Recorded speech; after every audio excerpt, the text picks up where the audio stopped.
If you put an S in front of Alliance, you have Alliance. That's Me gente! You already know who it is. It's the radioactive pop with Daniel Limelight, United Wrestling Network World Heavyweight Champion. And make sure you tune into the Alliance blog every week. You heard it here first. Straight from Poppy. Hey guys, check this out. I am officially now sponsored by Dubby. Dubby is a clean energy drink made to give you focus with no crash. If you guys are like me, you're always needing a burst of energy, especially with one with no crash. Dubby contains vitamins, amino acids, a nootropic, and 150 milligrams of caffeine. It keeps me awake with no jitters, guys. Check it out. Merch link is in the bio. Dubby. Are you ready? Power. You want answers? I think I'm entitled. You want answers? I want the truth! You can't handle the truth! What we've got here is failure to communicate. I'm building an alliance.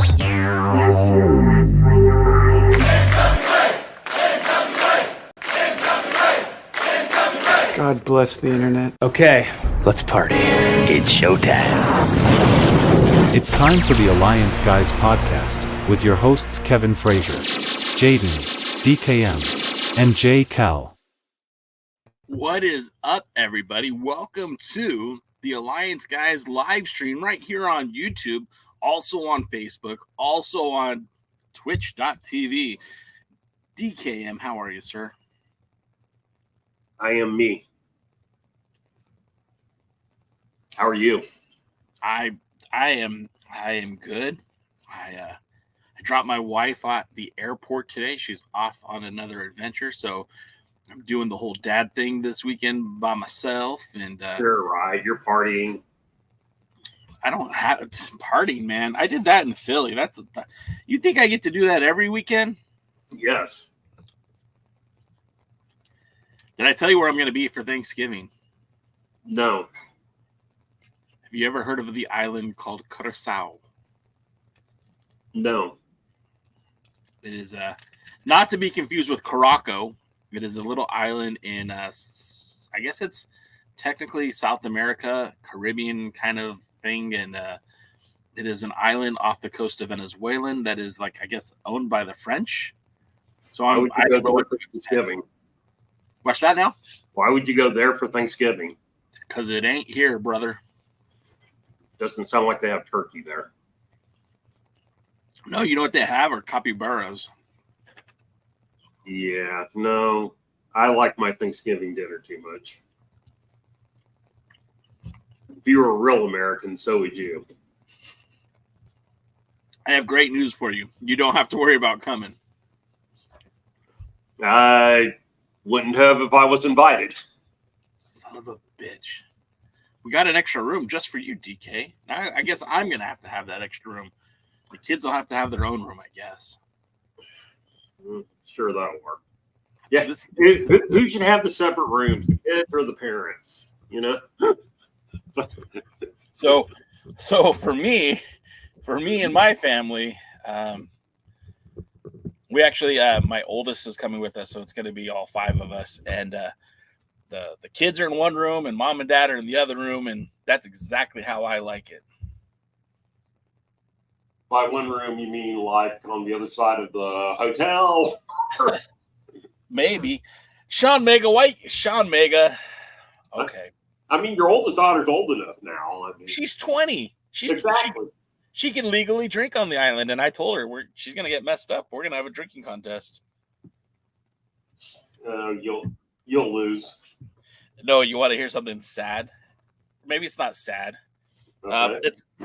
So I this past Saturday night, I was in Los Angeles, a town that I don't visit too often, my friend. I don't like the big city. That's not me. I often feel very tiny and small in those big cities. Uh, Technically, it was Inglewood, but it's Los Angeles adjacent. We were at SoFi Stadium for a concert. My friend and I, Dan, we went to go see Green Day. And opening for Green Day was none other than the boss, Smashing Pumpkins, Mr. William Patrick Corgan.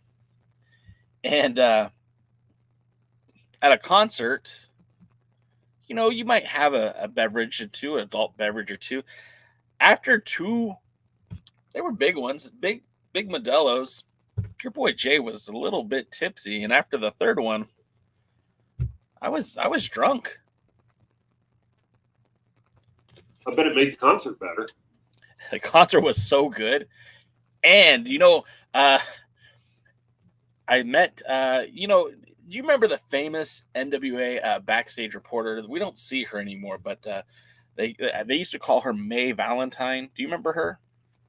I do. She had lots of tattoos and a hot ass. She still has all the tattoos. I won't comment on her appearance, but she was there. But I'm not wrong, right? I would not comment on that. But she was there, and my buddy was like, "Hey, she's nice looking," and I said, "Yeah, actually, I think I know who that is." And he looked at me like, "No, you don't. Shut up." And I'm like, "No, I think I know who that is." And what is her actual name? Her name is like Myra. Okay. I have a whole fun story to go with this if you're ready for it. So yeah. I was just because we call her May Valentine. It's like, I know she's her real name on social media, but I can't remember it. But yes, tell the story.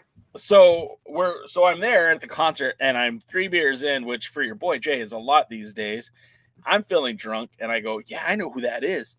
And he goes, "Talk to her." And I go, "No, I'm very introverted. I don't really like to bug people. I'm not the guy that goes and seeks the celebrity autograph, the high five. I'm more like, I recognize you. You're cool. I'm gonna stay over here with my buddy." And then so he started talking. He's like, "But how often are you gonna see her in person?" And I go, "That's true." And he goes, "And you already have an in. You know her from wrestling. That's your in." And I'm like, "Okay, all right. I'll go say hi to her." And so I struck up a conversation, and it was very awkward for me because this isn't who I am. That's not. So I tapped her on the elbow, and she was wearing a leather coat, so it wasn't like I was touching her skin. And I said, "I'm sorry to bother you. I know you're at a concert just trying to have a good time, but I remember you from the NWA. I was a big fan. We really enjoyed what you did on there. We miss you a lot, but it's nice to see you, May." And she paused, and her face lit up, and she was like, "Oh my gosh, thank you so much for saying that." And we started talking, and it was, again, this is weird for me because I don't talk to strange people. Like, it takes a lot for me to talk to somebody. So it was weird for me. And I was like, "Well, yeah, she goes, "Oh, you're a big fan of the NWA?" I go, "Yeah. In fact, I have a podcast called the Alliance Blog." And she goes, I think I know who you are." And I go, "I retweeted stuff that you've posted in the past." And she said something like, "Did you ever talk shit about me?" or something like that. And I said, "Actually, quite the contrary. We were all very positive about your presence on the show. They don't even do backstage interviews anymore. It's kind of disappointing." And we kept talking a little bit more. And she goes, "So are you a big NWA fan because of Billy?" And I looked at her and I laughed, and I said, "No, no, no." And she kind of looked surprised when I said that. And I said, "Yeah, I think Billy Corgan is a terrific guitar player. He's great. He's a great musician. I was a fan of the NWA before him." And she goes, "Oh, so what did she said something?" And I was like, "Yeah, I'd rather watch Billy perform than watch his wrestling." And she put her hand over her mouth like, "Holy shit." And then I replied with like, "Yeah, I think Billy's better in music than he is in wrestling." And then she said, do you say that on your show? And I said, all the time. That's probably why he won't come on. Not a great picture because I just downloaded it, and for whatever reason, it doesn't look good. But there's Kevin Owens with May from the NWA. And I was telling my wife the story because, my wife is one of these people who likes to see me step out of my comfort zone, and she cheers me on when I do things like that. So I told her about it, and I didn't tell her what she looked like. I just said she was a blonde. She's a pretty lady. And my wife found her on Instagram and sent me the cover of her on the Playboy magazine. And she goes, of course, you had no problem building up courage to talk to her. So that was my story, DK. Yeah, you did point out it took 3 beers, right? Yeah, no, I absolutely did. I told her. And she goes, I'm not mad or nothing. And I go, okay, but like, respectfully. Famous last words. I'm not mad. Yeah, no. I just think it's funny that, and then now she's gone for the next week or the next weekend. So, yeah, that'll be fun. All kidding aside, I don't think she was mad, but I just thought it was. I didn't tell her I took a picture or posted it on social media, so that'll be fun when she discovers that one.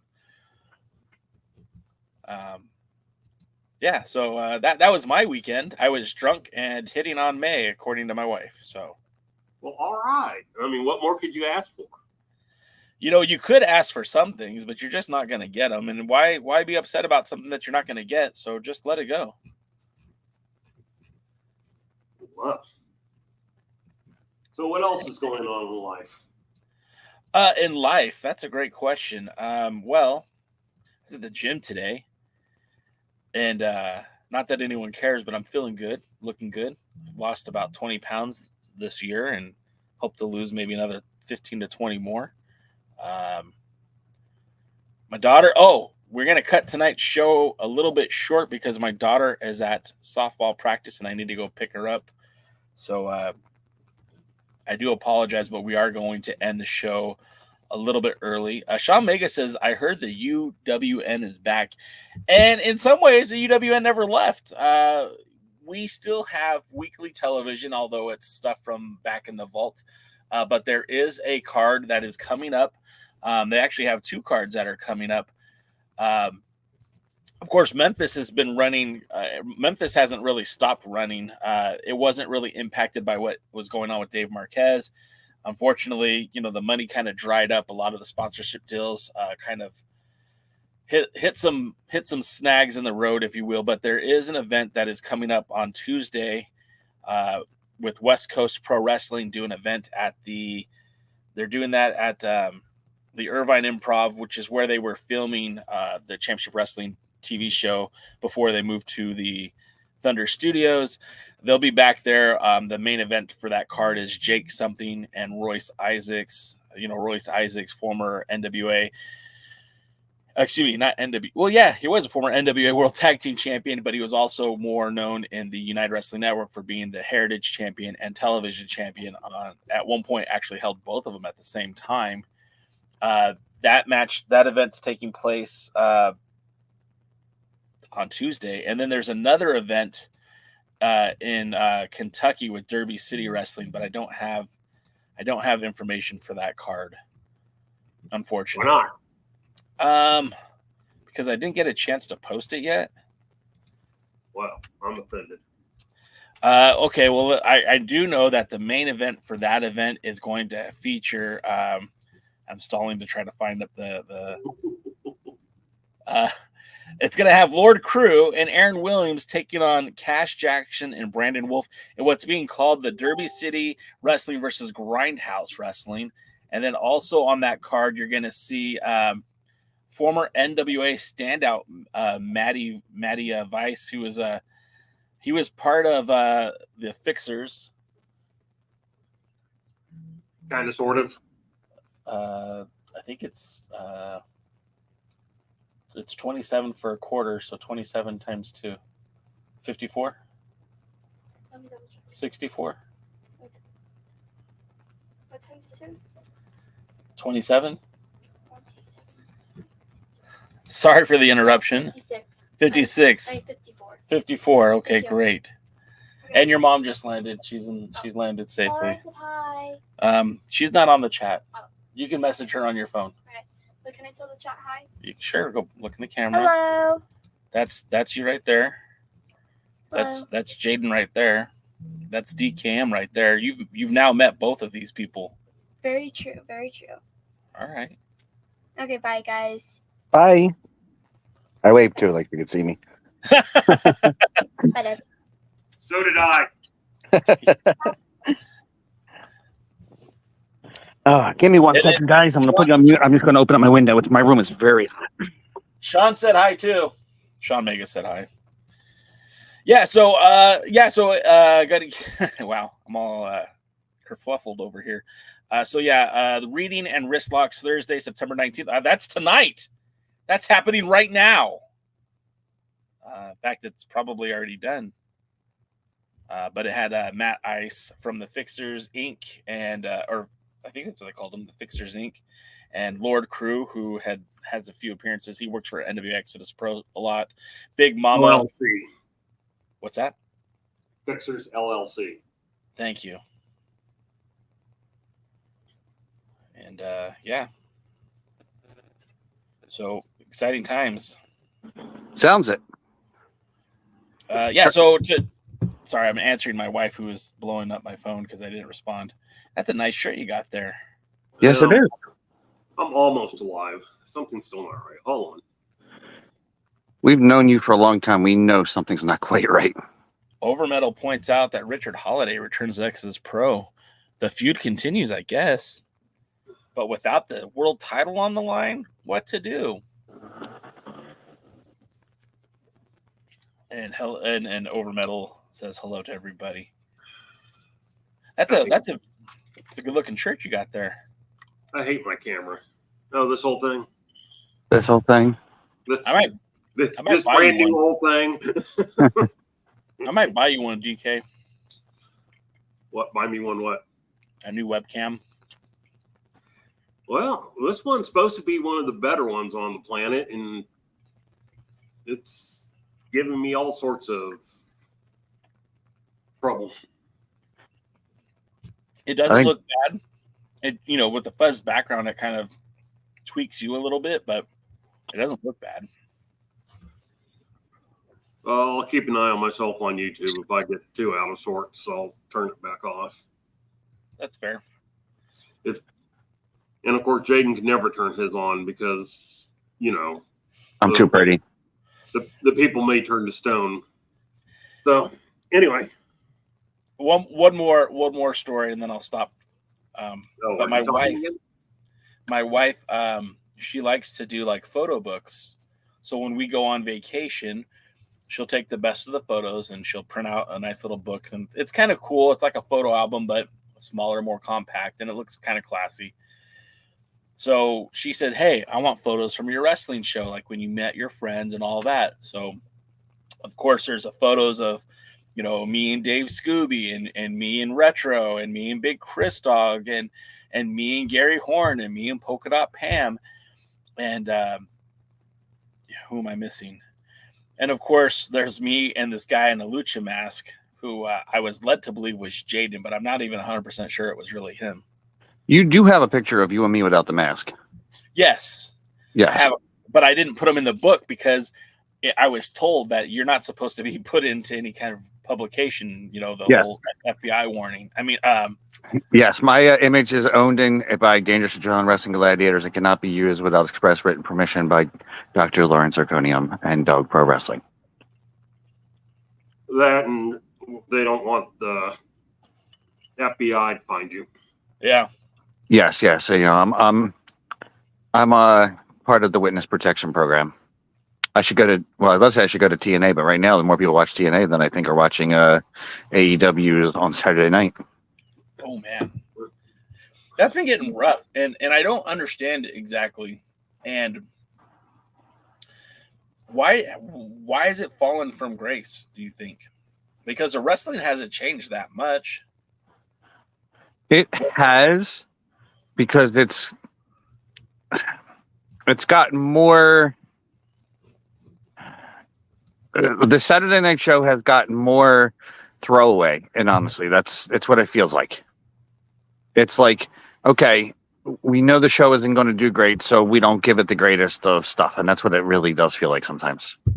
Well, and this was what kind of kills me about the whole thing, right? Because like Collision was supposed to be the CM Punk show, right? It was supposed to be for CM Punk and his sympathizers, so that they wouldn't have to cross the breed, the non CM Punk guys and the CM Punk guys. So, FTR would be on that show, and the handful of other people who were okay with Punk would be on that show, and then everyone else would be on the other 2 hours of programming. Dynamite and the other one, Collision. I mean, Rampage. Yeah. And then when CM Punk left, it's like, all right, guys, hear me out. Like, I know this isn't a popular decision, but you got this whole brand called Ring of Honor that has no TV presence at all. I don't know. Since the CM Punk show is no longer a thing, why don't you just bump Ring of Honor up to make it Collision? That's because that was a Warner decision. They did not want that. Oh, I see. Yeah. I think Warner wanted the actual extra hour, believe it or not, and wanted the CM Punk hour. Yeah, and I get whatever. that. And I don't see I never had a problem with that. But once CM Punk left, I kind of feel like it's hard to. They have 5 hours?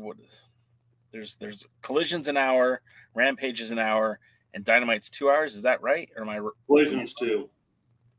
It's 2 as well. Yeah, I believe so. Yeah. They have 5 hours of programming on television. And they still can't get everybody on TV. No, I mean, I'd say it like this, but they're kind of in the same boat that WWE was a few years back, before most of the scandals and everything, where they were just bad. Yeah.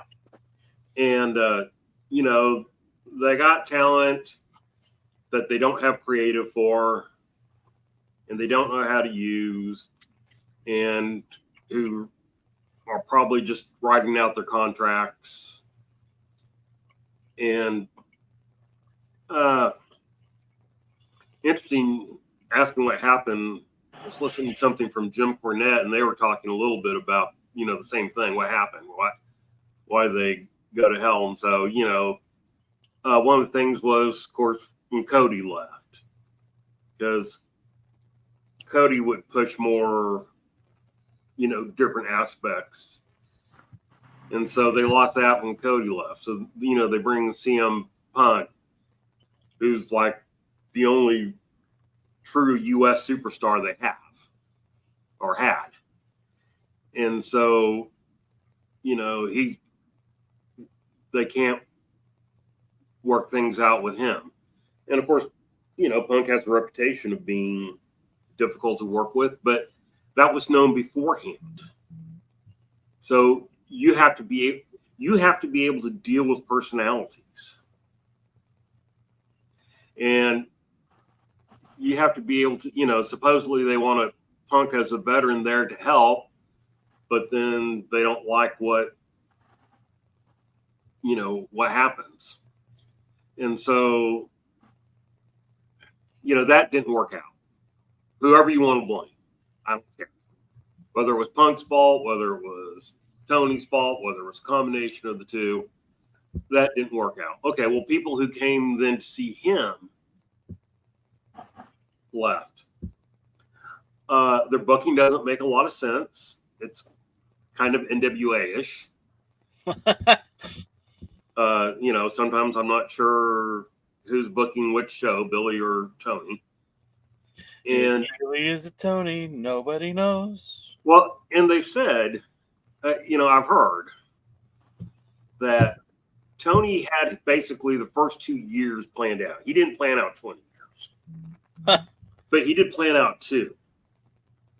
And he had his first 4 world champions picked. And he stayed pretty much on that thing. They go, but as the 2 years faded, he was where he used to book ahead. maybe he was ahead by 1 year. And then he all of a sudden was ahead by 6 months. Then all of a sudden he was ahead by 3 weeks.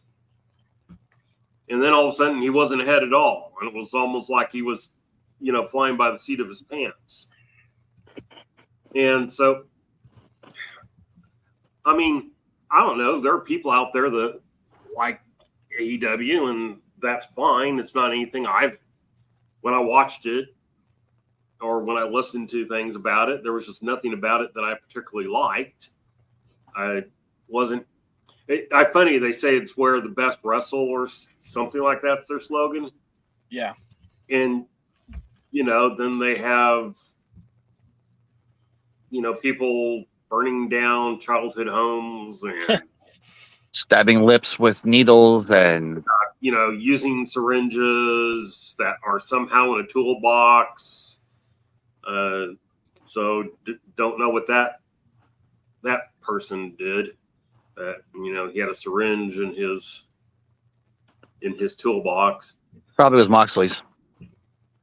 And I'm not going to give him a lot of heat over the plastic bag incident outside of, where were the best wrestles, and,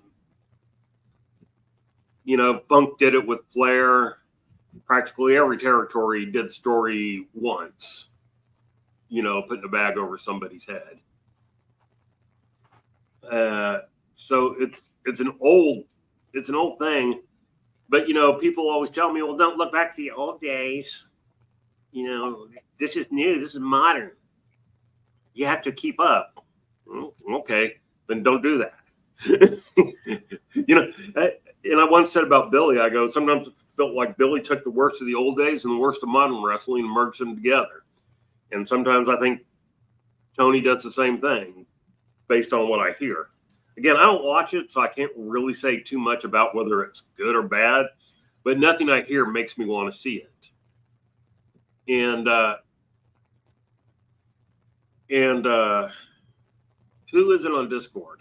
I can't remember if it's James or who, but someone goes, AEW doesn't have to worry about WWE. They need to start worrying about TNA, which, despite the firing of Scott and his new project or whatever, they're still been selling out their pay-per-views. Their crowds are growing. Their buys are supposedly growing. So, you might have to watch. He may need to watch out for them. And I said one time, back when I could watch TNA, I can't watch it right now.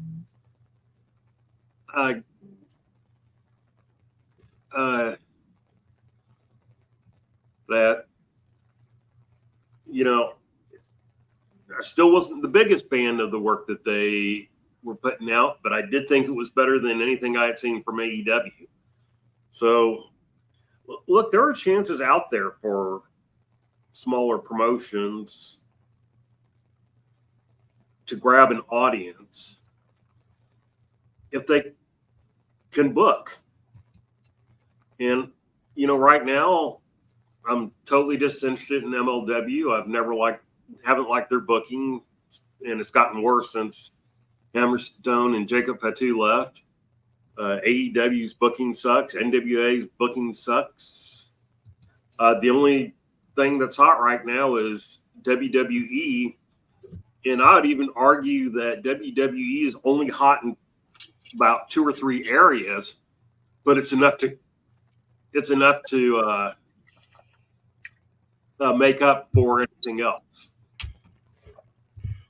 But I'd argue you got Gunther, you got Cody Rhodes, you got Bloodline in those factions, and Braun Breaker on the younger thing. And does anybody care about? I don't even remember who the tag team champions are on Raw. Well, I would say this: when we're talking about the WWE, you did mention a couple of the hot acts, and I think you have to acknowledge that whether you like him or not, Dominic Mysterio and Liv Morgan with Rhea Ripley and Damian Priest has been a very hot thing for the WWE at the moment. You know, They have. I don't know that it's been overly well booked. no, I didn't say it was overly well booked. yeah, I just said it's yeah, popular. They are very. They are very. They are very much on the popular grouping right now. Everybody knows also that I get most of my spoilers and behind the scene news from Ice Cube's kid. But I want to point out that Wrestle Ops has announced that the Lucha Bros, who I even said earlier today were on the AEW roster, were part of AEW. It sounds like they just signed a multi-year deal with the WWE. That would be Penta and Phoenix. That's kind of a surprise. That's new information. Yeah, there have been stories for a while that they were going to jump ship. But because the question has always been, where are they? They don't want to go to NXT because they're not that young. No. And so they don't want to, basically, they don't want to waste time in NXT. They want to go straight to the main roster. You know, I've heard a lot of people talking about Motor City Machine Guns, you know, like that they're supposed to go to NXT. And they probably are, and they're probably going to see, you know, what their style is and if they can fit in. But I don't know. Everybody keeps trying to say, "Oh, NXT, that's not a developmental thing anymore. They're trying to make it a real brand." Even Triple H goes, "Oh, no, they're not." Okay, this is something it's developmental. This is something that I think is entirely up for debate, because when the roster has guys like Ethan Page, who, I mean, I get it that he didn't get the spotlight in AEW, but I wouldn't call him a developmental talent. They're going to be showcased on the CW, not just the app. It's not the NWA. It's not just an app. Literally on the channel, right? You know, they're banking on something big happening for them on the CW channel. And again, that's the only terrestrial TV they're on at this point, because now that SmackDown is on USA, this is it.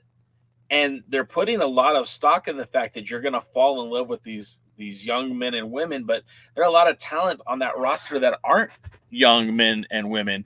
You know, Ethan Page, oh gosh, I forgot his name. Sean the Perfect 10. What was his name? Spears. Sean Spears. Thank you. You know, and there are a handful of other guys on that roster, as well as this relationship with TNA Wrestling that sees stars from that company showcased along with the NXT stars. I mean, it's starting to feel like there's more to it than it just being a developmental. No. And here's why I say that. They may have other people on, but these are people who they're either, I mean, it's never been strictly, you know, 100% brand new people who are trying to get, now they've had enough of them, but they've never had just brand new people who, you know, are trying to wrestling for the first time, where that's all they ever had. They've always kind of developed over time. But here's the thing. They're not a full-fledged brand that you're not going to see these young people who are first coming to NXT suddenly start showing up on Raw or SmackDown who are just getting started. Sure. You're not going to see the bloodline, the entire bloodline story move to NXT. It might move to Raw one day, but it's not going to move to NXT. You're not going to see Cody go down to NXT to win the NXT championship Okay, you made your point about that. You made your point about that, but like, let's look back in WWE history, right? Where they tried to revive the ECW brand, and they had its own hour of television, and it was featuring the top, not the number 1% guys, but it wasn't guys straight from developmental. There were guys with big names with drawing ability who were featured on that ECW program. Was that developmental? In a way, yes, because guys came from, well, they had a developmental. It was just another stage. I think we're using developmental wrong. I think we should be using it more like AA, AA, single A, farm league, stuff like that. Because those are all significant leagues that have to make money. They have to do what they can to make out there. But they're not doing the same schedule with the same talent as some of the big time people are. So that's what NXT does. NXT doesn't actually trade around now and go work on other promotions. They don't tour around and run small buildings like that. So that's what makes them not a true brand, in my opinion. But they did do that prior to the pandemic. I saw an NXT event in Riverside, California, and it was a NXT show that featured EC3, and it featured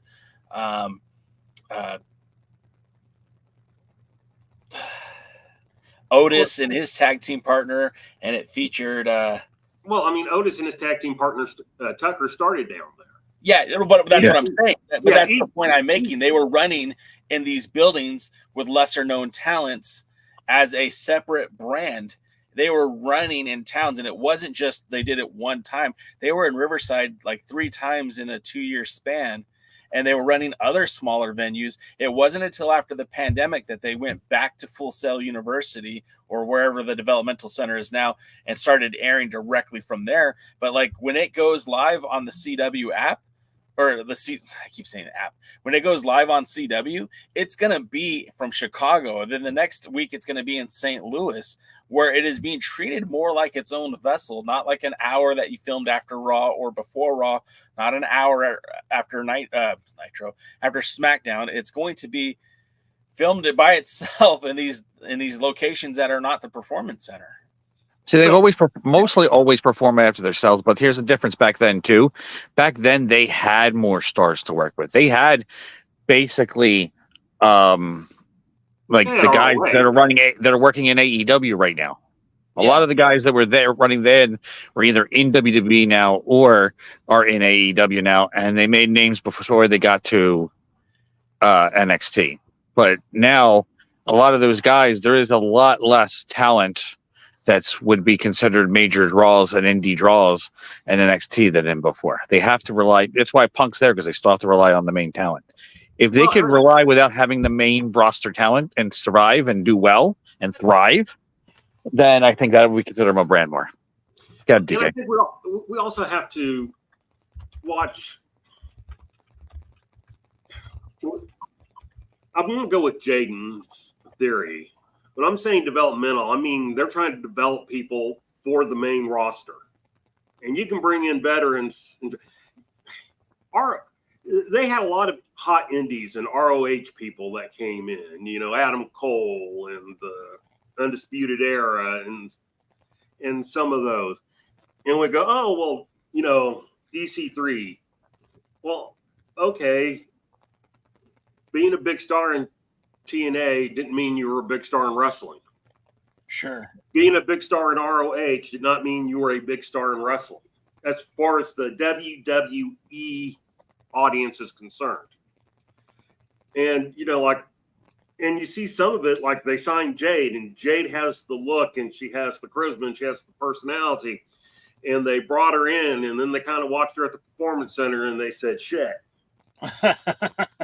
Fair. I go, this girl doesn't know how to work our styles, and she doesn't know how to work much at all. And she's still very green, and they're protecting her by putting her in a tag team. And hopefully, as time catches, goes on, she can develop. But let's not pretend that NXT is there for any purpose other than getting people ready for the main roster. And they may bring people in whom they never intend to put on the main roster, but that primarily means that they're people who they don't see as being major stars on the main roster. Does that mean they're always right? No. On July 20th? But I'm telling you that until they start crossing with SmackDown and Raw, where they're all on equal levels, it's going to be something that is triple A or double A ball, no matter how you want to look at it. Wait, well, okay, hold on a second. Wait a minute. Pump the brakes just a tad. And to go to your thing, so they're filming a show totally separate. Well, AAA is their own leagues. They have their own championships. They have their own whatever. But nobody up in Major League says, well, I want to go to Triple League. When you're sent to Triple League, it's because they either think, or Double League, it's because they either think you need to improve or you're coming back from an injury. Well, I mean, and that ties directly into this week's Power, but we'll get back to that in just a minute. I do want to finish up my thought. I hear you guys, right? I hear what you're saying. We got to remember, WWE brought back ECW as a third brand with the intent to have an actual brand, right? They sold the time to Sci-Fi to have that channel. They made their own belt. They had their own divisions, and it was separate from Raw and SmackDown. And nobody thought that they were even anything close to being Raw or SmackDown. Hell, most people today still think that SmackDown is the inferior brand to Raw. A lot of people still think that. A lot of people don't think that they're on even footing. And now that the Raw goes to Netflix and is going to have less, censors stopping them from doing what they want to do, I think it's going to be a little bit even bigger. So the point I make is, like, look, in July 27, 2018, I was at the Riverside Municipal Auditorium. I was watching EC3 and whoever. I was watching Adam Cole defend against Tyler Breeze. I was watching Dragunov way back when. I saw Candice LeRae debut in her hometown. And yeah, they are all part of that developmental, but they were also touring at the time. And I feel like they're also showcasing them. Why, like, CW is paying for this program for what specific reason? If you're telling me that it's just developmental, then why didn't they also get the rights to the Level Up show as well? I mean, look, TV pays for one reason, to get people in so they can get advertisers. Sure. They think. But are you telling me that USA or CW, CW is paying the same amount of money for NXT as USA is paying for SmackDown? No. But again, you're talking about a brand that has been established for well over 20 years versus well, hold on, because I want to go back to something else, because you were talking about ECW. ECW as a brand under WWE, did it succeed? No. Was it successful? I didn't say it was. Was it ever on that level? I mean, they may have wanted it to be, but they may have learned the developmental. No. Well, I think, like Jaden said, it kind of was. I disagree.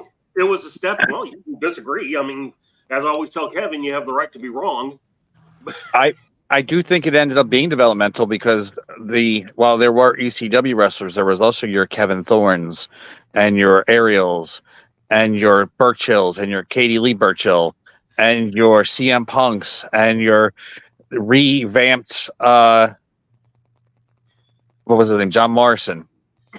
And Chris Benoit and Mark Henry and Christian and all 2 out of the 3 were rehab projects, and Kane even kind of a little bit too, because he was there too long and he was stale. And so I'll even go with Mark Henry's not going to win your argument, especially not then. Mark Henry later was something. Mark Henry then. That's on you guys. And then there was the what was his name? Elijah It Burke. was a pretty popular opinion at the time. So Elijah Burke cut his teeth there, and Marcus Corvan, aka Monty Brown. Here's the list of the ECW World Heavyweight Champions under the WWE. Start off very strong with Rob Van Dam, Big Show, Bobby Lashley, Vince McMahon. Okay, then the title went vacant. But you can't just list names. We have to say who they were at the time and where they were in their career at the time. Okay, then Rob Van Dam was the WWE World Heavyweight Champion when he won the ECW World Heavyweight title. Remember, Yes. it was a big thing. It was a hot pay-per-view, a hot angle, and everybody had a lot of. It was a hot angle, a hot pay-per-view. Everybody had a lot of hope. Then the first season episode of EC3 happened, and the zombie came out, and any hope that ECW had was gone. And that's fine, and that's 100% fine. But you said where the champion was at the time. Rob Van Dam, had he not been busted with marijuana and Sabu like a la Iron Sheik and Hacksaw Jim Duggan, would have been the world's heavyweight champion of both the WWE and ECW. He held both titles. Remember, he had both titles. It was, but he lost the WWF title before he lost before he was stripped to the ECW title or lost the ECW title. He won the WWE or F or whatever title it was at the time to help with the ECW title. He won it. He lost it. He held it like 3 weeks. I mean, very short. So Big Show was champion, right? And let's talk about who Big Show defended the title against in 2006. He beat Rob Van Dam. Then he beat Ric Flair. Then he beat The Undertaker. Then he beat Kane. Okay, where was Ric Flair in his career? Sure. Are you gonna tell me in 2000? Are you gonna tell me in 2006 with a straight face that The Undertaker wasn't a superstar? Wasn't still in his prime? No.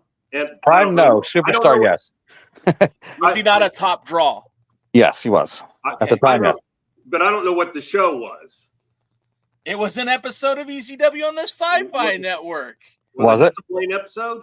It was episode number 8. No, and how did the match end? Episode 6 at the American Bank Center in Corpus Christi, Texas. They took a guy who wasn't an ECW superstar, who wasn't on the ECW roster, to have him defend against. That's not a good sign for your own brand. That's a sign that it's a brand that's failing. So that's okay. Well, this is the first champion in the second reign, after RVD. Then you had Big Show beating Kane. Then you had Batista beat Big Show, but it was by DQ. At 2006, was Batista not a draw? I love the way you say Batista. I had the U for effect. Then the Big Show defeated Sabu at SummerSlam. Okay. Okay, but you're saying Sabu like Sabu was a big top wrestler. No. I said Batista like he was a big star. No. Don't put words in my mouth. I said Batista like he was a big star. I said Undertaker like he's a big star. We know where Sabu was. We know where Ric Flair was. Okay, he also named two people. You've named two people who at the very beginning of trying to establish ECW have come in. One was a loss by DQ. I missed what happened with The Undertaker.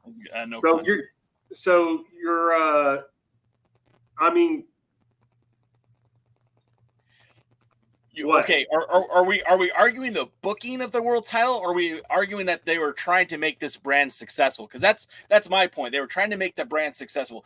Did it fail? Yes. Well, I don't know anybody who puts out a brand of any kind with the idea of it not being successful. What I'm saying is it wasn't just a developmental. They didn't bring, they had the Big Show working that on those cards.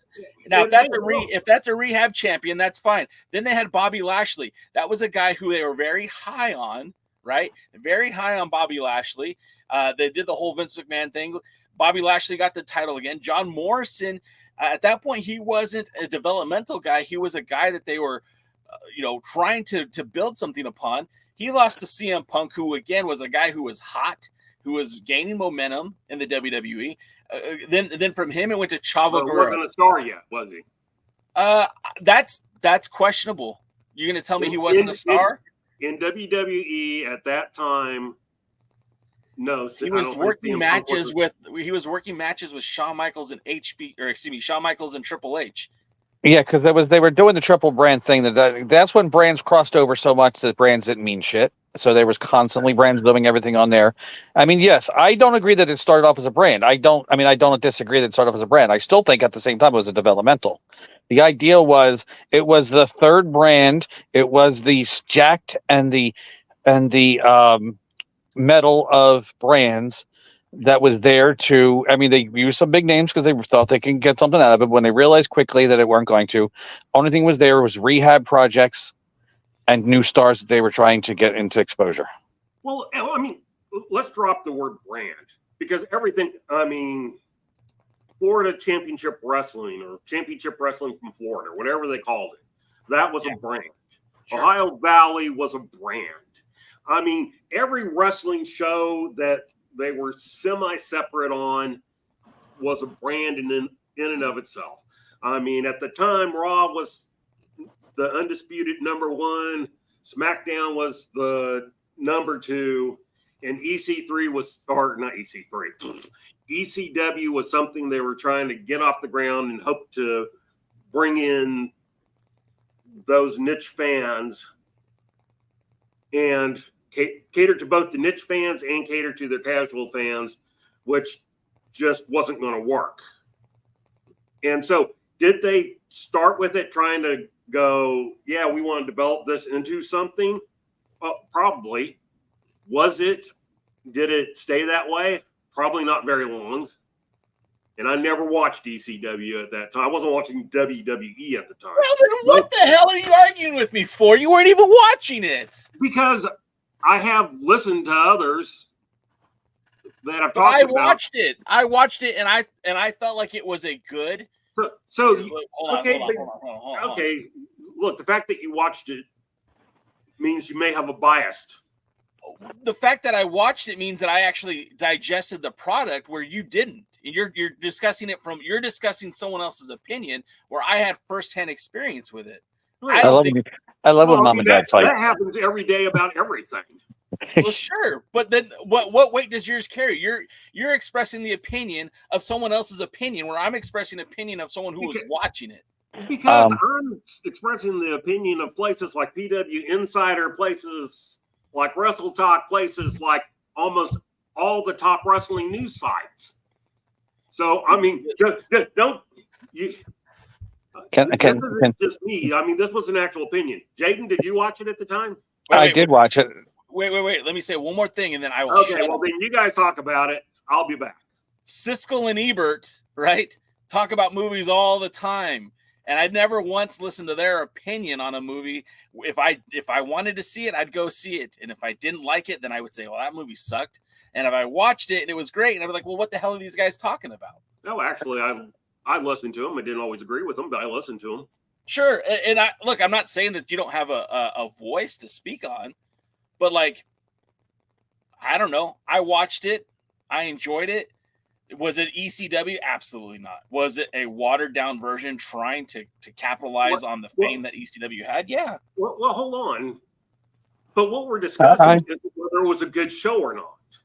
No, no. Wait, DK. We're definitely not discussing whether it was a good show or not, because it wasn't definitely not that. I think what Jay's trying to say is it wasn't a developmental brand, and that's where I disagree with him.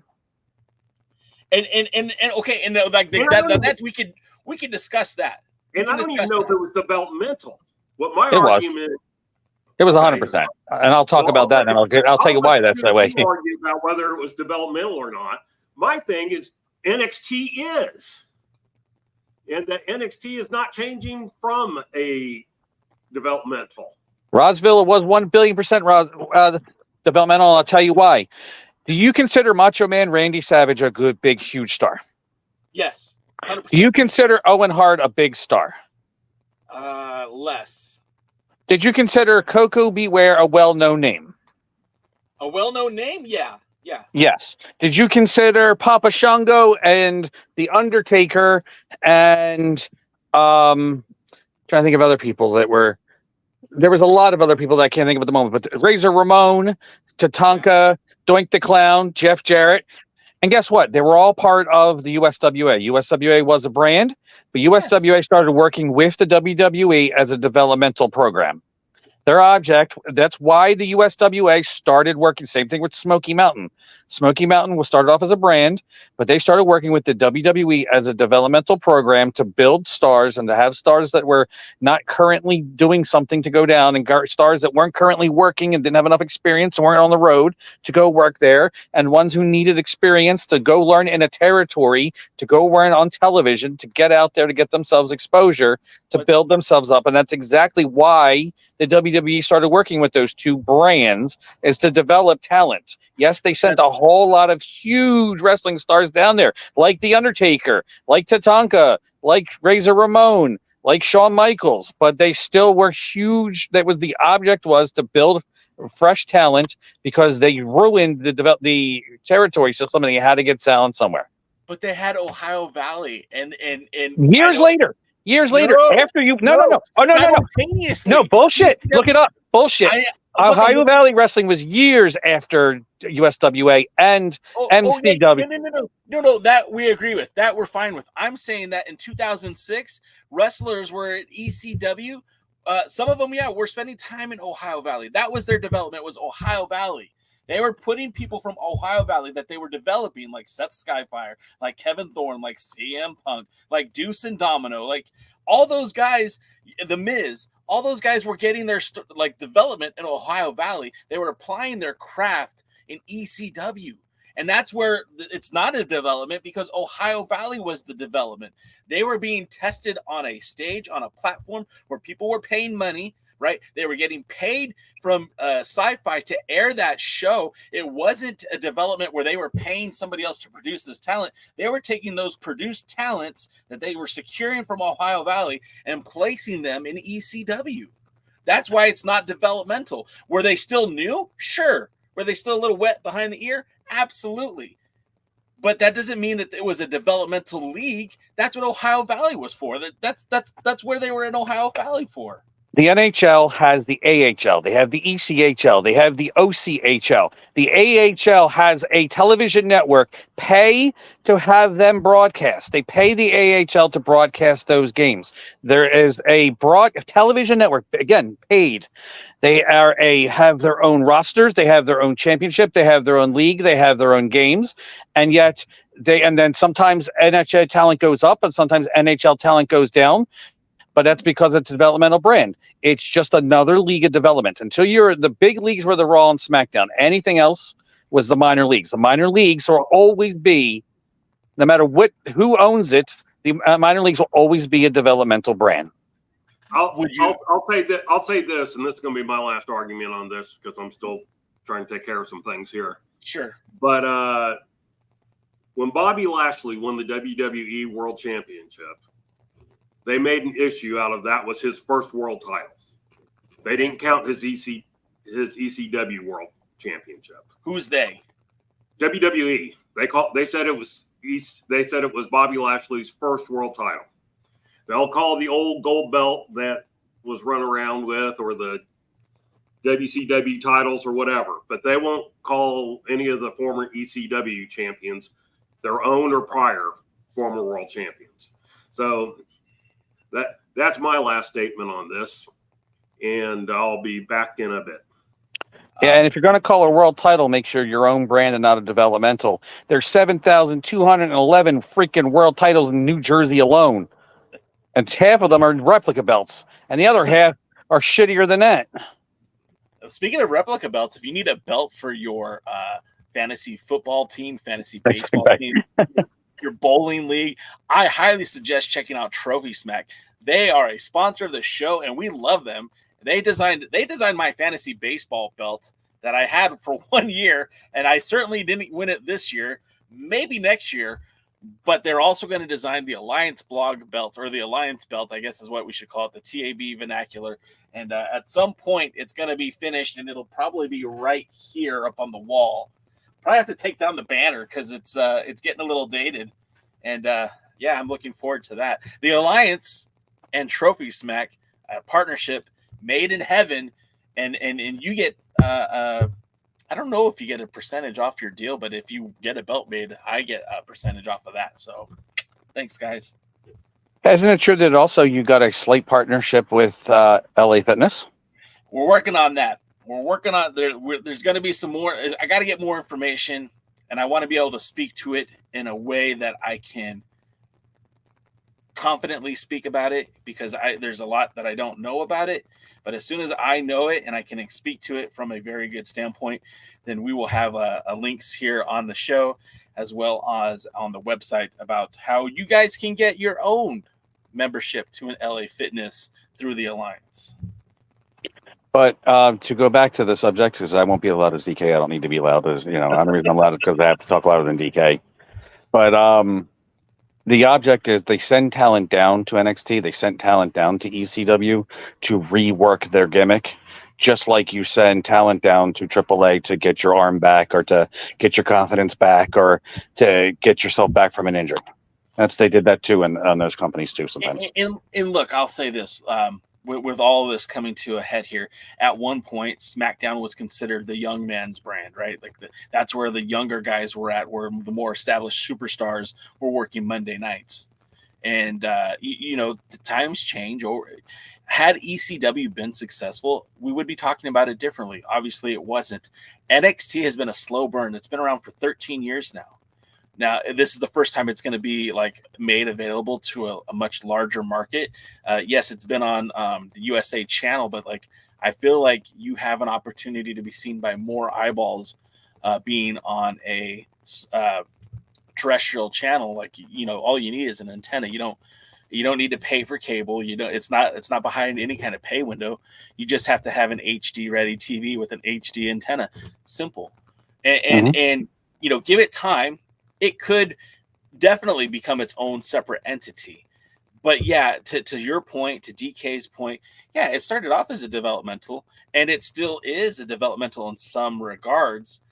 I think that this is the first time that it's being treated as a bigger dog. Look, I don't know what the dollar amount was that CW paid to get, NXT, but this, I guarantee, was a lot more than what the NWA got paid. Right? Look at the quality of the product. Right. Well, I'm saying that it's going to be the WWE is not going to let it fail, because this is now a revenue stream for them. They're not going to let it fail because if they need to, they will send CM Punk down to NXT to pop the ratings or to put the belt on him to help elevate the brand if that's what they need to do. That they will totally do that. This is a different business model than, Vince McMahon recreated ECW in a way to kind of show you how good the WWE was and how much better it was. That's not this. This is Triple H's baby. You guys remember Triple H, he kind of gave birth to what we know as NXT. And now Shawn Michaels is running that show, and it's been for those people who watch it have said very good things about it. I don't watch it all the time. Every time I do watch it, I find myself fascinated by it.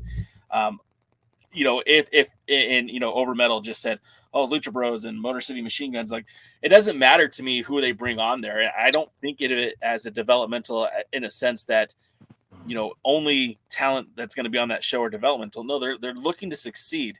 And I think that's why you see a guy like Ethan Page on that show, somebody who had a ton of potential that didn't get it realized in AEW. Started to see it in TNA, but left TNA before that got realized. And we see Josh Alexander, when they split, Josh Alexander became a big deal in TNA wrestling, and Ethan Page went to AEW where he kind of got forgotten about, and I feel like you're going to see the continuing relationship between TNA and NXT, because it's going to help them to have guys like Joe Hendry or what's her name? You know her name. Grace. Grace. Thank you. I have to call her Big Strong Girl. Jordan Grace. Yeah, Jordan Grace. I mean, they're having those talents on that show definitely makes it a different entity than what we've seen on Raw or SmackDown. And then again, if you bring guys like the Lucha Bros or Motor City Machine Guns, I think you're just further cementing why this is going to be important and it needs to be successful. So why is it being important mutually exclusive from being at a developmental brand? It's not, because I still feel like there is room for the developmental, but I think that's what Level Up is going to become. Level Up already was the Level Up was the step before they could even be on NXT, right? Level Up was on, I think, their YouTube channel. I don't know. I never really watched that one, so I can't really tell you about that. Yeah, But I just know that there were people that I know from SoCal that were on that program, and I think they called it NXT Level Up. It had 3 seasons of it, and I don't know if maybe it was exclusive to WWE.com, but like that's where they had Ivy Nile, Thea Hale, and then a lot of that was also because of the way NXT is today. They did that. What did they call it? Like the collegiate program, like Who's Next? I don't remember what it was called. You don't remember? Do you know what I'm talking about? Or I sound crazy? It was nil was the thing because we all made fun of it. Oh, Next in Line. Yeah, but to answer your question, there's currently like 4 stages in WWE. There's training. There's Performance Center. Well, yeah, but my thing is just training. Mm-hmm. You go in and you train. That's where Gable Stevens was for like 2 or 3 years. I mean, I think that's where Jacob Henry, Mark Henry's son, is right now, who just won like a collegiate wrestling award, I think. Yeah, and so that's the first level. They sign you to come train, and that's your job. Your job is to go into the Performance Center, work out, and train. Then the next one is supposed to be like a short level, and that is Level Up, and that is basically to see if you're like TV ready. And Level Up, I just was reading that is available on on Peacock. You can watch that on Peacock. The cock. Yes. So Level Up is kind of the do you have TV IQ? Do you know how to set for the camera and stuff like that? So that's to see if you're camera ready. Because Triple H had said one time, or Shawn Michaels, one of them, that some of the people in NXT, weren't necessarily camera ready, but they were kind of forced into being on TV before they were ready. Sure. And so that was the idea behind Level Up. So you train, if you do well in training, you get to Level Up. And then your next stage is to be introduced into basically NXT as a normal competitor. Now, and then from NXT, they see if they want you up in, if they feel that you'll make it into the main roster. And so it doesn't mean, again, that everybody who's there is new. It just means that it's a step below the main roster. And, the main roster is what the goal of everybody is, make it to Raw or SmackDown. So. And to the day where the Royal Rumble Challenger Challenger winner, challenges for the NXT title in the main event of WrestleMania, NXT is going to be a brand. We came close to that, though. Charlotte Flair challenged for the NXT title. What about Money in the Bank, though? Like, does that count? No, because there's never been a Money in the Bank challenge for that anyway. But well, see, to me, it depends on who holds the thing. If it's CM Punk and CM Punk decides to go down and challenge for the NXT title, then you have something. If it was like the year they put it on Austin Theory, where he challenged for the U.S. title and then still lost. Oh my gosh! So I would think that it would have been a better storyline if he had gone down to NXT and won the NXT title. But it was like when Solo Sikoa won the NXT North American title, and then they told him, "No, you can't win that title because you're." Yeah, I think they botched that. By the way, they did very much because I think it. And again, I know this isn't the WWE podcast, and I'm sorry that we went so deep in it, but like Dominic Mysterio as the North American champion, what to me was like phenomenal. Like that was some of my favorite WWE storytelling in the last few years. That was when Rhea Ripley was still his chick, you know, and she was the women's champion. He was the North American champion. And then you had the, I think Finn Balor and Damian Priest. I think they were the tag champions at the time. And I'm thinking like, this is pretty dope. And they're the stable with gold. And he wasn't just wrestling like, you know, losers. He was wrestling like Dragon Lee. Like he had a long feud with Dragon Lee over that title for quite some time. I don't know. I think I kind of like the idea of the titles being able to travel outside of like let me try that again. I think the NXT Heavyweight Championship should only be on NXT. That should be like the TV title. And I think like the Raw Heavyweight Champion should be like that specific genre, that program. And the same thing for SmackDown. And then I think, you know, if it's a brand specific title, it should be on that brand. But like the North American title, the Intercontinental title, the United States title, I feel like all those belts should be able to travel. It would, I think, be more interesting if those were the belts that traveled instead of the world title. I don't know. I mean, I know when Seth Rollins was trying to establish the world title, he defended it in NXT too. As a really loud cars are racing down my street. Tell those boys over there at the university to slow their roll, Jay Brones. Yeah, I want to grab some of those ninja tax things they throw for into that road sometimes and just watch them smash into the flagpole. I mean, to the telephone pole. But my luck, I'll knock my power out again. We realistically only have about 36 minutes left of the show. So can we move subjects a little bit? Sure. Are they on the power that we saw yet? No.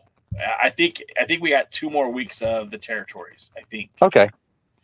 I actually really liked this show, and it's kind of funny that organically we were talking about developmental and people from, you know, comparing wrestling to baseball with the whole adage of, you know, the minor leagues or someplace where you'll see guys who either are coming up or are coming down and they're not quite ready to quit baseball. They're looking to get that next opportunity.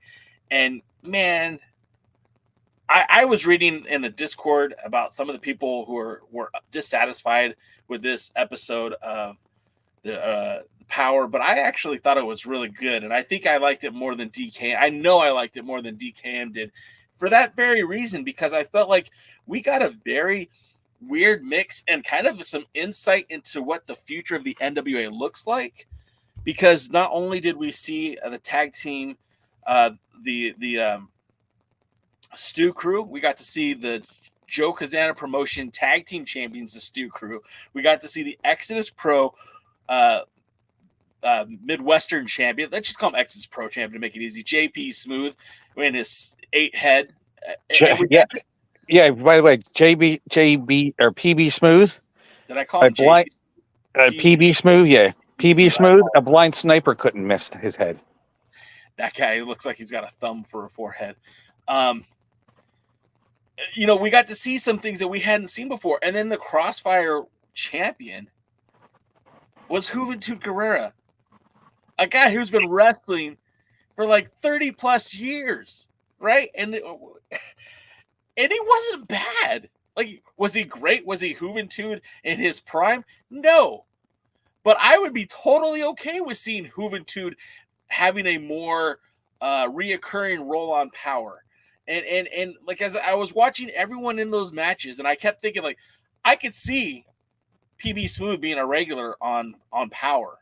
I could see where he'd fit. Like, in my mind, I've already built a storyline for PB Smooth. I've already built a storyline for the Stu Crew. I've already got. I know what I would do with PB Smooth. Make his forehead the Titantron. Oh shit! Hey, I just want to shout out that our good pal Tim, the Alliance Gold, is in the chat. It doesn't happen very often, and I miss Tim. Me too. Me too, Tim. We would have actually. You should come to the next Dangerous Adrenaline Wrestling Gladiator event on Saturday night, September 28th. We'll go on to more of that later. It's only a 9-hour drive for him, you know. With every shot I've taken, I've missed him. Oh. Yeah, miss PB Smooth's forehead. Even better shot missing the earth. I could take a shot from here and I think it would hit him. It's true. I wish I was taking shots right now. If I wasn't picking up a kid, I would be taking some shots too. With Do you know why they're called shots? What's that? Do you know why they're called shots? No. Yes, I do. Go ahead. Why, DK? Do you I know do it? not. No. Should I text it first so to make sure I'm right? In chat. Sure. Put it Yeah. in the private. Yeah, that's what I'm doing. So, anyways, while they're discussing that, let's start talking a little bit about Power, because again, I did feel like this was a glimpse into the future, and I'm going to tell you, man, I was kind of happy with it. Seeing it's kind of funny because BP Smooth, Peanut Butter Smooth, has got he's got a guy that hangs out with him, his entourage, his leader, his pastor, I think is what he was called. That guy is similarly, even in kind of in terms of appearance, kind of reminded me of Jeeves. Church's Money. I mean, there's like a spiritual connection there too, and it's like I don't know, man. Maybe G spawned off his forehead. Maybe I kind of felt like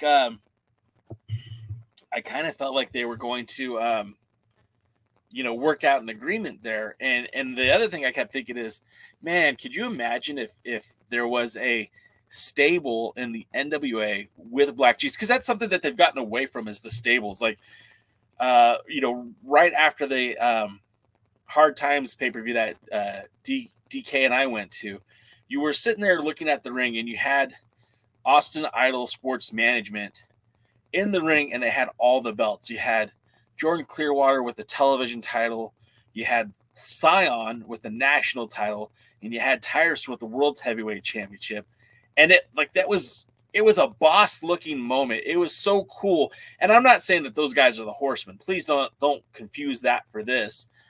But I'm saying it had a very cool vibe to it. And I kind of miss the fact that there isn't a group of wrestlers. Like, there's always been a pack of wrestlers as a stable. I know the Horsemen were different, but there was like, the Heenan family, or Jim Cornette, he had the Midnights and Big Bubba Rogers, or, the original Legion of Doom that was, Paul Ellering's cast of Misfits and Chicanery.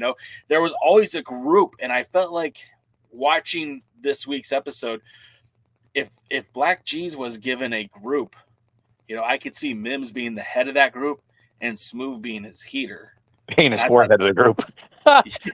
and five head. Before Six. head, after head, and head. Before head. I don't know. I just thought that would have been really, really cool. First of all, isn't that racist that you choose all the black guys to stick together and put them in a group? No, because that also there's other guys that throw in that group. You didn't let me finish. Who? Jordan Clearwater. Okay. Is he still there? Hey. He's not currently wrestling. Come on. Yeah. Well, okay. So like, I actually had some wild ideas, and I was going to think about doing this as a separate podcast, but if you guys want to hear them, I'll throw them out there. I would revitalize Austin Idol Sports Management by putting Zion with the Fixers, but I would break up the Fixers while I put them together. And I think what I would do is I would tease that Wrecking Ball Legursky was going to join Idol Mania, and then I would have Bradley be the one to actually join, and him and Zion would go after the U.S. tag titles, and then I would put Wrecking Ball Legursky in a matchup with Max the Impaler for the television title, thus creating the era of Wrecking Ball as your television champion. He came in like a wrecking ball. Sorry. No one said I was crazy yet either. And furthermore, I would also start a feud between the Southern Six and the Miserably Faithful. They're absolutely crazy. No, because it would make sense, because you would have look, one of the people that I would like to see win the TV title is Kerry Morton. I think Kerry Morton would make a really good television champion. And I think the way you introduce that feud is you have somebody like Gags the Gimp go after Alex Taylor, and then Taylor beats him. And then the next matchup, you get Sal the Pal against Alex Taylor.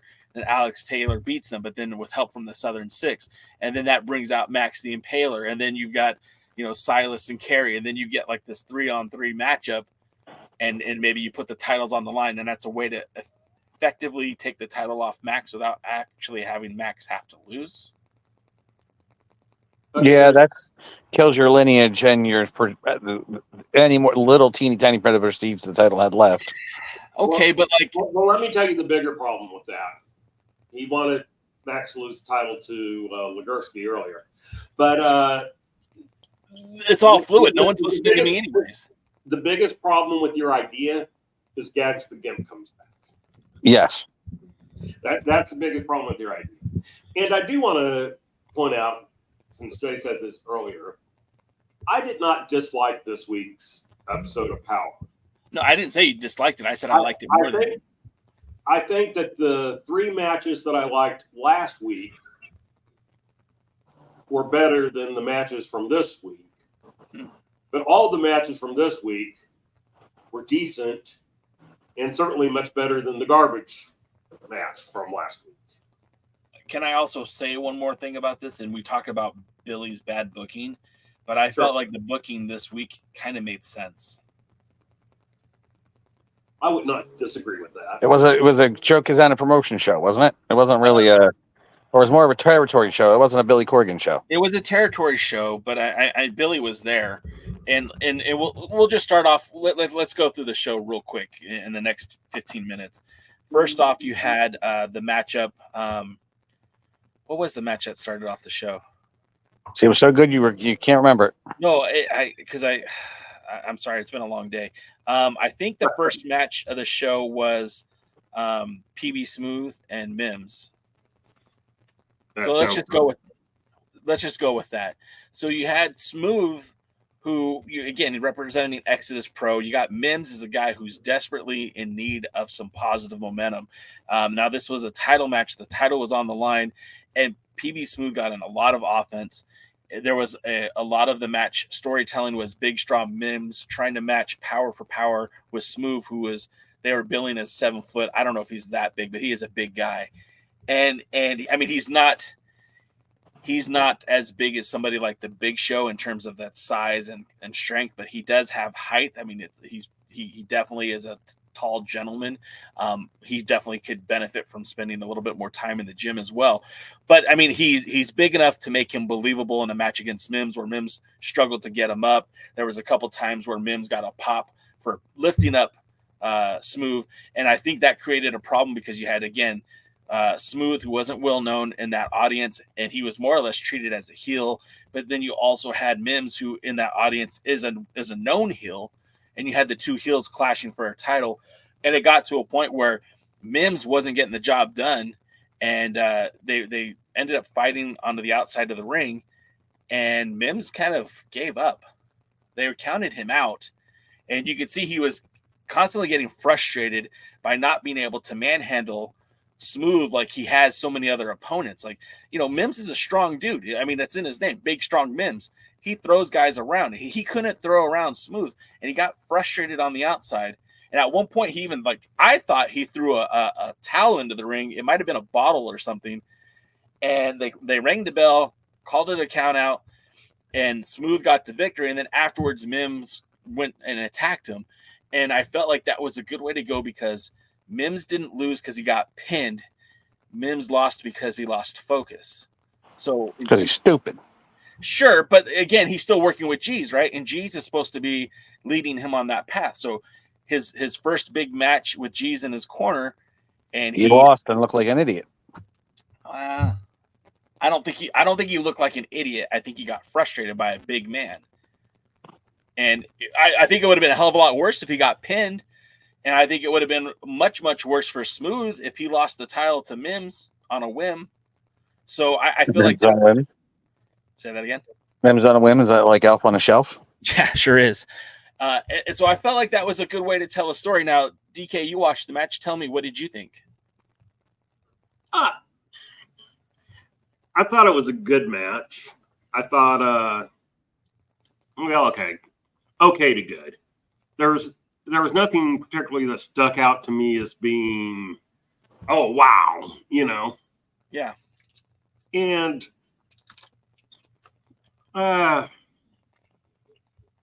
it was enough to keep my attention to watch it as opposed to, like go get dishes or go do dishes, but not enough to where I didn't occasionally, look at Facebook and stuff like that.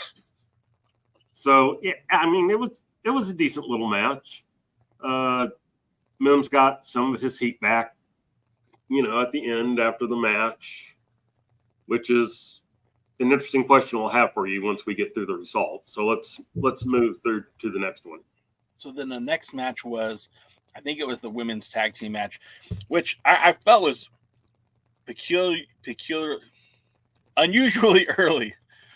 You had, which they had a new name, which was the Caribbean Flow, the tag team of Ruthie J and La Rosa Negra. Number one, I like the fact that they gave them a tag team name.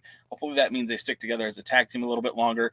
And I've seen these two fight before, these two teams fight before. This match felt very much different. It felt very more competitive. And I'm like, man, if this was the Danny B and Charity King that we had at Crockett Cup, I probably would have felt a lot better about them as a tag team. And this match was actually really, to me, it was really good. We got to see Charity King show off their power. We got to see Danny B show off her finesse. We got to see La Rosa Negra just be amazing in the ring like she is. And even Ruthie J had some bright spots in this match. This was probably the best King B's match I've seen. And certainly one of the better matches I've seen with Ruthie J and La Rosa Negra. I felt like they did a really good job. It was funny how Danny Deals kept saying throughout the night, like, hey, take that Polaroid later, quit posing, go get the pin. And there was a lack of urgency from La Rosa Negra. She went up to do her Koki dive, the frog splash, and she missed it because she spent a little bit too much time showboating up on the corner. But I really felt like this was a lot more competitive than some of the other matches we've seen from them. And I got the sense that, I knew who won because I saw at 76 who were defending the titles. But I felt like had I not known that, had I not been there for that, I could have felt like this match could have gone either way. And again, as good as La Rosa Negra is, I really feel like Danny B and Charity King stepped it up, and Ruthie J even looked good in a couple of different spots. DK, what did you think about this one? Yeah, it was probably the best match of the show. It was hard for me to have a lot of interest since I have seen this matchup already. We've seen it a few times. Because, yeah, and honestly, I think Ruthie J and La Rosa Negra have, lost more than they have won. Yes. And, because they lost twice to Ricky Tikki Tavi and Tiffany. Not Tiffy time, but the other Tiffany. And, yes, Nieves. And, of course, that team's gone now. Well, she's hurt, so, I mean, we might see them again down the road. Maybe. But it sounded like she might be out for a while. Yeah. But anyway, just to get to the thing, I agree that this is probably the best the King Bees have looked, because sometimes they almost look like they're overwhelmed in the ring. And they tend to shrink in the spotlight a little. Well, and even when they won the titles, it was almost like they were on defense most of the match and then just kind of won it. Yeah. I felt like La Rosa was playing the heel, even though I didn't feel like anybody else was. No. And so, yeah, the ending soured me a little bit, but overall, I thought the match was good. Yeah, and again, I thought this was a really good match. Especially I feel like this might be the match that you can hang your hat on for them, for the, Danny B and Charity King, the King Bees. I felt like this was a very good match for them, and makes me now hope that they do get a rematch down the road. Successfully have another match some other time. Anyways, Then next up, we have Juventud Guerrera versus Zion. Now, this is a matchup that I had almost zero interest in, and it's not because of Juventud Guerrera. I actually like Juventud. I like Lucha Libre. You guys know that. And Juventud Guerrera Prime was a spectacle to behold. I had nothing but good things to say about him. And you know what? He still looked pretty good in this match. Was he Juventud from 30 years ago? No. Or 20 years ago? No. But was he fun? Yeah. I had a lot of fun watching him. And as I watched him and Zion or whatever, I started thinking of delusions of grandeur that maybe Zion could be a bigger deal than he is. And I hate to say it, but I'm thinking like a rivalry with Jeremiah Plunkett over that Mid-American title would be something very, very interesting for Zion. They haven't really figured out what to do with him, and the whole Idolmania sports management, like just him and one guy doesn't seem to work for me, but him in a stable, him in an army, I feel could be interesting. This matchup, again, I don't think it was the best match on the card. In fact, I think I could be wrong. I was watching it on my phone in the gym. DK, I don't know if you were watching it on your TV or not, but I felt like, there was moments where Zion was supposed to be stomping on Juventud, and it looked to me like he wasn't even close. It looked like he was just stepping in the ring. And to me, that killed a lot of the match for me. But overall, I thought it was a fun match. And I again, this was one of those times where, like, are they going to put the belt on Zion here? Like, this would be kind of an interesting thing to do. Even if it was just a short little run and they could run it back at another Crossfire show where Juventud wins it back. Obviously, that's not what they were going to do here. Zion ends up winning with a submission hold, and he refuses to break the 5 count. And that's very unusual in the NWA for an opponent to lose because he won't break the hold. But it wasn't even a disqualification, which is what they would normally do. They just threw out the match altogether. And I felt like that was a little bit I didn't like the ending, but it made sense because, again, Juventud never lost. Juventud never tapped. Juventud is still perfect as considered as a world champion or as a Crossfire champion. And I feel like Zion, he looked scary. He looked like he could win a match. Again, he just looked stupid for holding on to the move for a little bit longer than he should have. He should have just let it go and let the match, let the match continue. But I didn't hate that match at all. I really enjoyed it. And that's the first time I've ever said that about a Zion match. DK? This was a decent little match that was ruined by the ending. Yes. The ending made absolutely positively no sense. Especially, like you said, because it was thrown out. I don't know when a ref counting to 5 and you not breaking the hold means the match just ends as a no contest. Yeah. Whoever came up with that, Billy, needs to. They say straight edge. I'm beginning to wonder. Yeah, it was a decent one. I don't like Zion as much as you did in it. Don't really want to see him versus Plunkett, but for a Zion match, it was actually pretty good. And for a guy that's, older than been wrestling longer than some of the people watching this podcast have been alive. It was bad. I mean, it had its moments. It was a decent little thing. I especially liked that Hurricane Rana. I guess it wasn't a real Hurricane Rana, but the scissor leg takedown when he was already on his knees and he just planted his head in. I thought it was, I don't know. I liked the match, and I get it. Like, I normally don't like Zion either, and maybe these are just illusions of grandeur. But I'm like, oh man, I could see you could make money with this guy. You could. There's things you could do. But let's move on, and then that brings us to the main event, which of course, it's going to be the Stu Crew in the main event because they're big in Knoxville. They're big in Eastern Tennessee. These are Joe Kazana's, even though they're not the Kazana boys, they are certainly our Kazana's boys. And they're certainly some of the favorites in Joe Kazana promotions. These guys got a good pop when they came out there. And one of the members of Stu Crew, I believe they're genuinely brothers. One of them is significantly bigger than the other one. And he was still dwarfed by the size of Wrecking Ball and Jay Bradley. And I love that.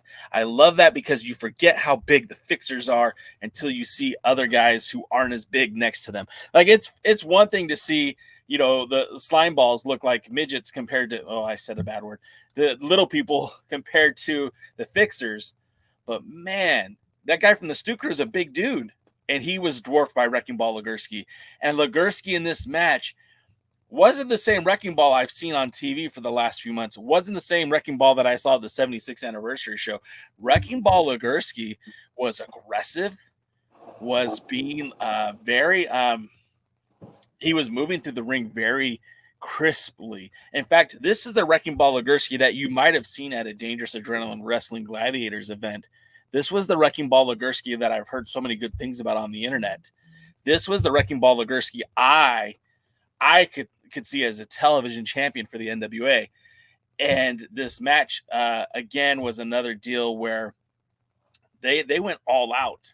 And the Stu Crew, a team that usually looks bigger than most of their opponents, they were the small guys in this match. It was a lot of fun. It started off very chaotic.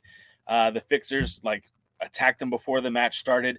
They were throwing them into chairs. It was pretty brutal. There was for the first part of the match, the smaller guy from Stu Crew didn't even get his jacket off, and that's just how much they were taking advantage of him. And then on the blind tag, the smaller guy tagged in the bigger guy from the Stu Crew, and then Legursky just mauled him, and it didn't make a bit of difference.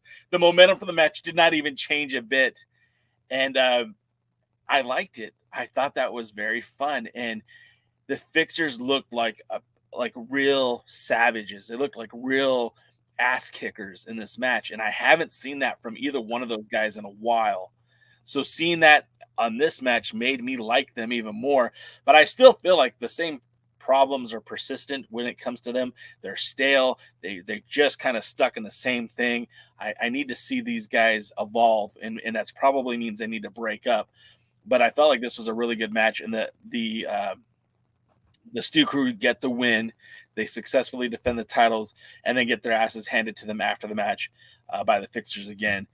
DK, I mean, am I pretty accurate? Was that what you saw? Yeah, I mean, I feel like this is the first time I saw Wrecking Ball Legursky, like you were saying, that I've heard about but not seen in the NWA. Yes. And it was a little disappointing that they didn't win in a way. What I really loved is when Danny Dills is like, well, the fans should be rooting for the Fixers so they could see him every week in Joe Kazana promotions. And I thought I like that. That's a good argument. But I have one question for you because it comes from some of the complaints of the Discord. So I'm just curious as to your thoughts. And I know we're running real short on time. One of the complaints was that all the territory guys, all the territory people at the end didn't come out strong. Mims jumped the six head. The Fixers jumped the Stu Crew. Of course, Zion wouldn't break the hold and everything. So just what are your thoughts? Do you feel like that's a valid complaint or not? Valid? Absolutely. It does carry some weight for sure. But again, was this an episode of Joe Kazana Promotions or was this an episode of Power? It was Power. Yeah, you're telling me. I didn't watch it. I was waiting for the answer. This was Power. And on an episode of Power, you want to showcase these guys. And I feel like everyone got a fair showcase. But at the end of the day, you got to keep your Power guys looking strong. Mims goes from this match to having a pretty big match at the 76th anniversary show. We know that the Wrecking Ball Legursky and Jay Bradley are going to be put into the National Tag Team Championship match or U.S. Tag Team Championship match. So they have to have kind of a strong look going into that. And likewise, I mean, you know, Zion is a part of a big match at the anniversary. And so, yeah, I mean, I hear the complaint and it's not invalid, but at the same time, like Juventud Guerrera isn't going to be on next week's Power. He won't be on Power next month. Neither is PB. Well, I guess PB Smooth is going to be at the Tabians in October, but that's in October, not the 76. And so they're justified in being like miffed, but at the same time, like it's also creating storyline, isn't it? Because now if PB Smooth comes to Tampa and he sees Mims, he's got a reason to go. They have a reason to fight. You could start a storyline based on that happening, just on that. Same thing, I don't think Juventud's going to be in Tampa, but him and Zion, they have beef now. The Stu Crew and the Fixers, they have beef now. And if they choose to continue these storylines, these doors have now been opened for them. If not, it's a one-off. It's not a big deal. This was made for the Power audience, not for the Joe Kazana Promotions, not for the Exodus Pro. It's for the Power audience. So the Power guys, I mean, I don't think it would have killed them to have the Stu Crew win cleanly, and at the end of the match, the Fixers walk away. But they got their heat back because that's leading up to the 76. Same thing with Zion, and same thing with Mims. Like they all had to get their heat back because they got important matches at the 76. Okay, then let me ask this question, and I'll be done for the night with this. Would this have been better if those matches had been spread out over different shows so that you're not watching it all in one setting? Yes, 100. Now, yes. Now, pacing wise, we could have had maybe the Stu Crew, versus the Fixers last week, as opposed to, the It Girls and Pretty Empowered in that hardcore match. That could have been saved for this week, and it wouldn't have felt as bad. Yes, I agree with you on that one. And it certainly would have, if they would have paced those out a little bit more, I think it would have worked a little bit better. Yeah, I agree with you on that. But it didn't, to me, to your boy Jay, it didn't hurt me. I was fine with it. I was okay with it. And I don't know why that would, it wouldn't sour me on nothing. How do you feel? No, I think that's what they should have. In fact, I think that's a common mistake that sometimes they make. It's like they put too much of something in one episode.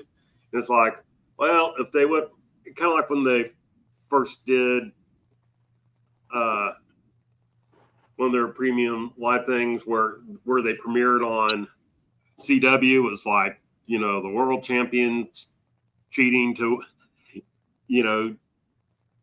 cheating to win, and the world women's champions cheating. And, it was like, yeah, not that any of those things were wrong, but can't we have them?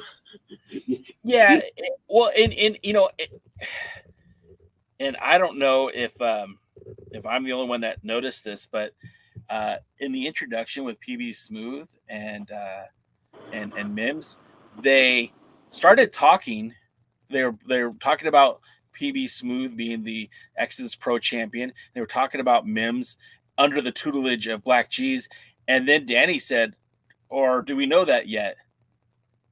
And then there was a long pause. And then the commentary almost restarted. And the match was still going on. Like they hadn't even locked up yet. And they just started saying the same exact thing, but in a slightly different way. I think they were supposed to edit that out in post, and it slipped through. And go back and watch the Mims versus PB Smooth match, and you'll hear the commentary. Like it almost sounds like maybe they said something that they weren't supposed to, or that's never happened in the NWA before, where they were supposed to edit something out and they didn't, or they something was in the can and should have been noticed and removed. Yeah, and they can't blame Dave Lagana this time. And I actually did miss that, so now I'm going to go back and check that out. All right, now as you guys know, I said that I have to get out of here early, and I'm going to give it to DK and Jaden. Is there anything else you guys want to talk about before we just wrap the show up? Because you guys can keep going, but I got to go. I think we'll let you go, and then we'll let Jaden plug any upcoming dog events, and then we'll probably wrap up too. Ladies and gentlemen, as always, it's an honor and pleasure speaking to you on Thursday nights. Please listen to these two fine gentlemen talk about interesting topics. We'll see you next week. Yeah, is he putting 2 new people on this show? Yeah, I guess. I've apparently missed something. That was funny. So what are we going to talk about, DK? Well, what is going on in the world of dangerous adrenaline wrestling gladiators?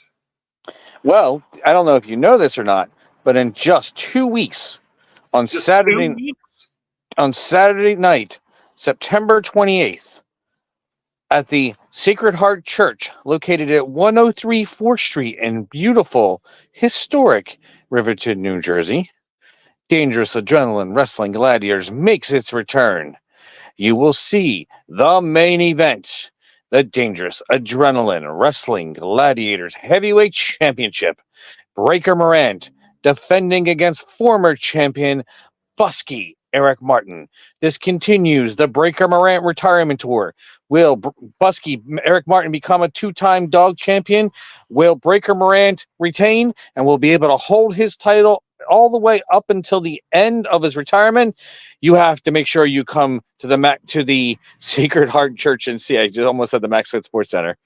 You also see the World Wrestling Grand Prix Heavyweight Championship on the line as WWGP champion David Goldie defends against Indigenous Pat Sawyer.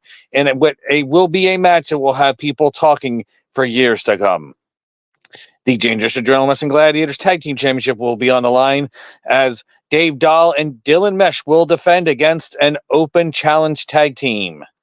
You'll also see the World Wrestling Grand Prix Women's Championship on the line as Valerie Verman, a.k.a. DK's favorite women wrestler in the World Wrestling Grand Prix and pretty much most of professional wrestling right now, will defend that WWGP Women's Championship against Zoe Brooks. No, I screwed up the name. No, Zoe Cannon. I conflated 2 wrestlers together. Zoe Cannon. Because, as Valerie calls her, Zoe cannot. Cannot, yes. And you'll also see former WWE and Ring of Honor superstar Tank Tolan absolutely turn Connor the Flag Boy inside out, left and right, and leave him in a puddle. And you'll get to see that in a church where his last rites can be given to him. All of this and so much more, Saturday night, September 28th, Sacred Heart Church, 103 4th Street in Riverton, New Jersey.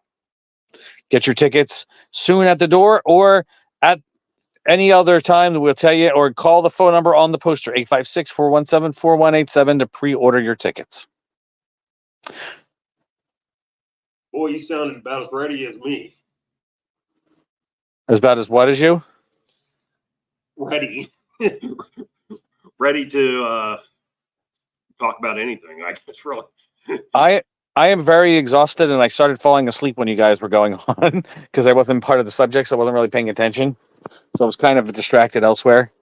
So my brain was elsewhere, which is somewhere it usually is. But I started getting distracted and falling asleep while I was part of the conversation, but that's just my normal state of being. That's your normal state of being. Anything else in the NWA? I know that they're going to apparently be bringing in, I don't know if you guys spoke about this or not, but bringing in one former member of the Spirit Squad, Mikey Mondo. No, we did not talk about that. And honestly, I don't know a whole lot about it. I have heard that one of their New York shows was being moved from a small location to a huge or pretty big location. That's nice to hear. So they could sell more tickets. That's definitely nice to hear. I like hearing that. You know, sometimes people do that too much where then now all of a sudden the venue, they move to a bigger venue and it doesn't necessarily look as good on TV. But, you know, I'm glad to hear that. I don't know how they're going to set this place up. On Discord, they were saying that this place might hold like 5,000, and I don't think they'll sell 5,000 tickets. I might be wrong, but I don't think they will. But if they sold 1,000 or something similar to what they sold in Philly, if you set it up right, it can look good. Yeah, that is true. I mean, look at AEW. You can't always tell that they only got 5 people in a 25,000 Seat arena. That's because you don't see camera side. Yeah. I don't know. Actually, that is something we talked about earlier. Were you on when we talked about what happened? Why are they in such a funk? I caught parts of that, yeah, and it's true, and it makes sense. It's AEW is just in a funk right now when everything else is getting hot. Even MLW, which people don't even talk about, get hot. But speaking of not talk about, by the way, I think it's hilarious that when Jim Cornette was going over the PWI 500 and they mentioned DC3, he's like, whatever happened to him? And Brian Last goes, oh, he's the NWA champion. And they start laughing and he goes, if you want to disappear from people's minds and memories, become the NWA champion. Unfortunately, I can't get Tyrus to disappear from my mind and memory. Nope, but he just gave a new belt to Donald Trump, I heard. Oh my! Yep. Well, luckily, I follow neither man, so it's going to be a fun election for me. Yeah, I know. Everybody was like, "Did you hear Trump was almost shot again?" I'm like, "Ooh!" After like the 4th or 5th time, it's going to be like, "Oh man, oh yeah, so what?" Yeah, just let me know if it's successful. Otherwise, I'll just assume that he shot out on a daily basis. And I'm saying, how did they know we shot at him? He's like, he shot him in his home in Florida. I'm like, yeah, that's Florida. People shoot the air in Florida. What's wrong with shooting deer? Not deer, the air. Oh, the air. Okay. Yeah, they tried shooting at tornadoes or hurricanes. Remember? Well, when you're had 3 beers like Jay. Jay's a 1 beer person. Well, he claims he had 3 before he talked to Mae Valentine. Ooh. They were probably O'Doul's.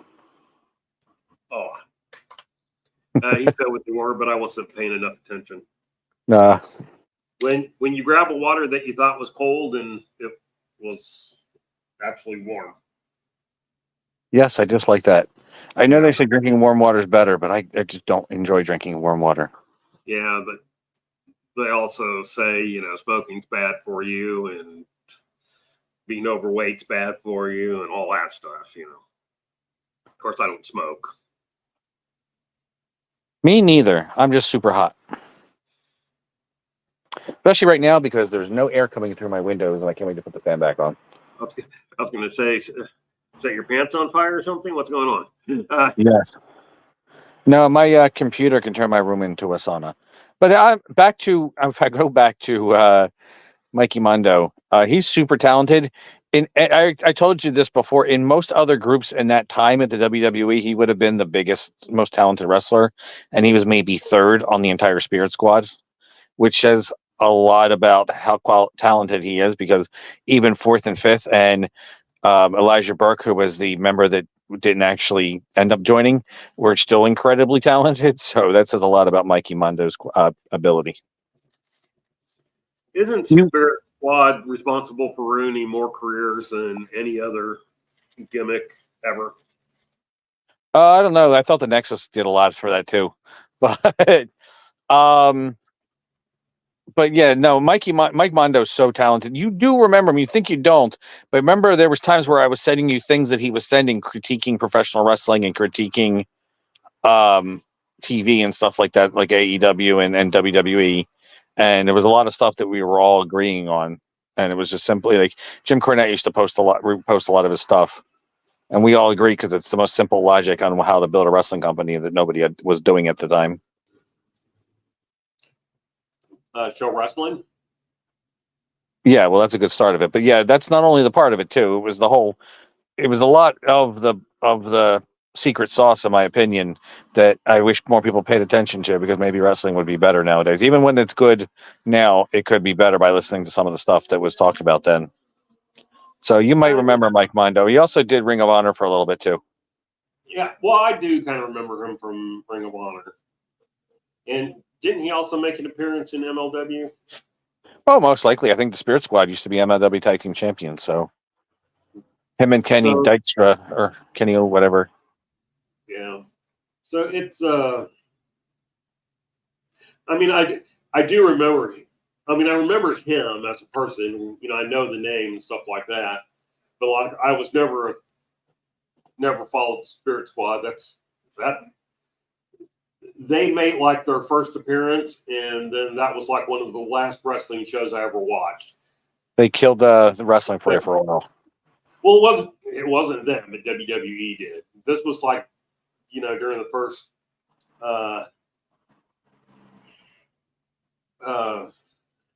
what was it? Brand split type thing. Yeah.